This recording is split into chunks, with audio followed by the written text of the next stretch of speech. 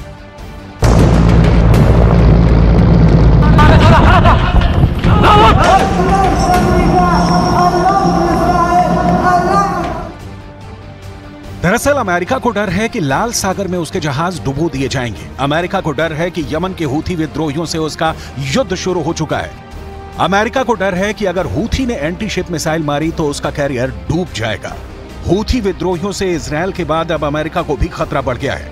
Houthi विद्रोही दिखा चुके हैं कि वो जहाज पर कैसे कब्जा करते हैं, वो कैसे इजरायल से जुड़े जहाजों को टारगेट कर रहे हैं। यह हेलीकॉप्टर वाला ऑपरेशन इसका सबूत है। इस हेलीकॉप्टर के पिछले रैंप वाले दरवाजे पर 2 झंडे लगे हैं। एक है यमन का झंडा और उसके नीचे है फिलिस्तीन का फ्लैग।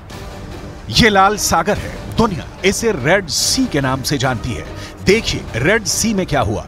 हेलीकॉप्टर किसी तरह जहाज की रफ्तार से रफ्तार मिलाकर आगे बढ़ता है और इस शिप पर उस जगह पहुंचता है जहां ये जहाज पर उतर जाए। लेकिन अचानक इस हेलीकॉप्टर से कमांडो निकलने शुरू हो जाते हैं। जहाज पर हमला होता है और ये कमांडो जहाज पर कब्जा करना शुरू कर देते हैं।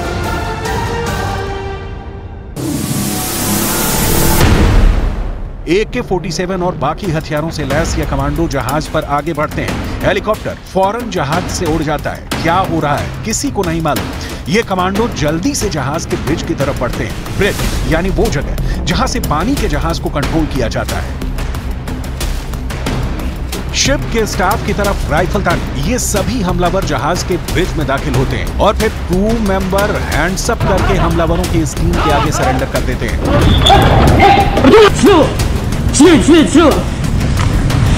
शिप के ब्रिज पर कंट्रोल करने के बाद इन हमलावरों का कब्जा बाकी जहाज पर होने लगता है। ऐसे हमलों को रोकने में अमेरिका और यूरोप के देश नाकाम साबित हुए हैं। अमेरिका सुपर पावर होने के बावजूद हूथी विद्रोहियों का सामना नहीं कर पा रहा। यमन के हूथी विद्रोही जब किसी जहाज पर कब्जा करते हैं या उस पर हमला करते हैं तो उसे चारों तरफ से उनकी स्पीड बोट घेर लेती है और फिर जहाज उनके कंट्रोल में आ जाता है। ऐसे में भारत के कमांडो ऑपरेशन को देखकर अमेरिका सीख सकता है।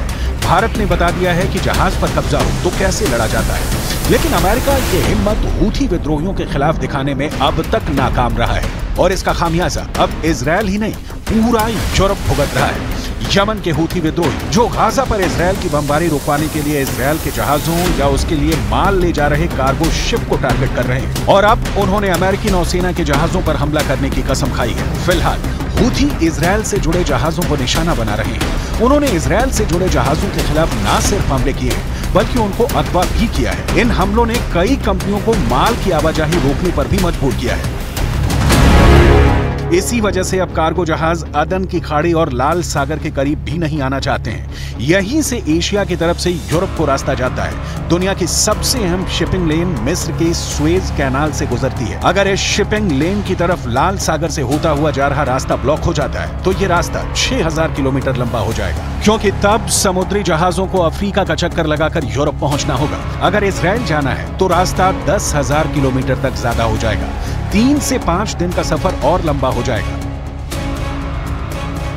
ज्यादा फासला यानी ज्यादा लागत, ज्यादा वक्त और कारोबार पूरी तरह चौपट। यही है यमन के हूथी विद्रोहियों का टारगेट, क्योंकि वो गाजा में बमबारी का बदला इजरायल के जहाजों को बनाकर करना चाहते हैं और ऐसा उन्होंने करना शुरू भी कर दिया है।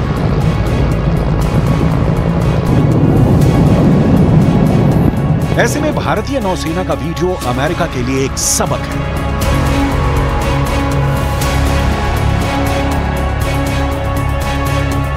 ये वीडियो देखकर बाइडेन चाहे तो अपनी नेवी को ऑर्डर दे सकते हैं। ये वीडियो देखकर अमेरिका अपना डर खत्म कर सकता है। ये वीडियो देखकर अमेरिका के मशहूर सीए कमांडो भारत के मार्कोस कमांडो से ऑपरेशन करना सीख सकते हैं। भारत के मार्कोस कमांडो देश के शक्तिशाली कमांडो फोर्स में से एक है।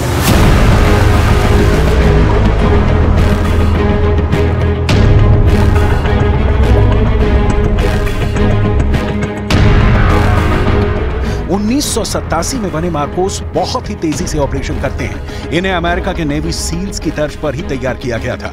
लेकिन हैरत की बात यह है कि आज ये ऐसे ऑपरेशन को अंजाम दे रहे हैं जो खुद अमेरिका लॉन्च करने से घबराने लगा है। दरअसल इस वक्त लाल सागर में बहुत आग है। इस वक्त लाल सागर के आसपास बहुत गुस्सा है। इस वक्त लाल सागर में वॉर जोन भड़कने की कगार पर है।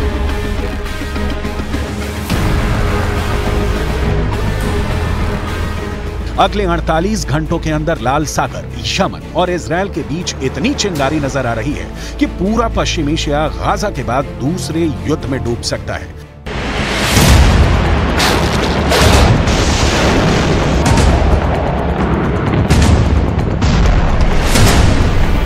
गाजा में चल रही जंग के बाद दुनिया में कारोबार के लिहाज से हालात कितने गंभीर हो चुके हैं, इसका खतरा सब महसूस करने लगे हैं। इजरायल ने दुनिया के प्रेशर के सामने झुकने से मना कर दिया है। लिहाजा अब हूथी विद्रोही, जिनकी ईरान से बेहद करीबी है, उन्होंने इजरायल के शिप को टारगेट करने का फैसला किया है। वो जानते हैं कि उनके करीब से गुजरती शिपिंग लेन दुनिया की लाइफलाइन है और यहाँ पर हमला करने का मतलब इजरायल और अमेरिका के गले पर हमला करने जैसा है। Houthi seizure of the motor vessel Galaxy Leader in the Red Sea is a flagrant violation of international law. We demand the immediate release of the ship and its crew, and we will consult with our allies and UN partners as appropriate on next steps. देखा जाए तो अब लाल सागर में America अकेला पड़ गया है, क्योंकि जब अमेरिका घबराया हुआ है तो बाकी छोटे देश कैसे हूथी विद्रोहियों के एंटी शिप मिसाइल का सामना करेंगे? ये सवाल अब बाइडेन से पूछे जा रहे हैं। अमेरिका ने जब से हूथी विद्रोहियों को टारगेट किया है, उसके 10 लड़ाके मार गिराए हैं। तब से कहा जा रहा है कि खून खून हुआ लाल सागर। नए वॉर जोन में अब मचने वाला है महाबवंडर।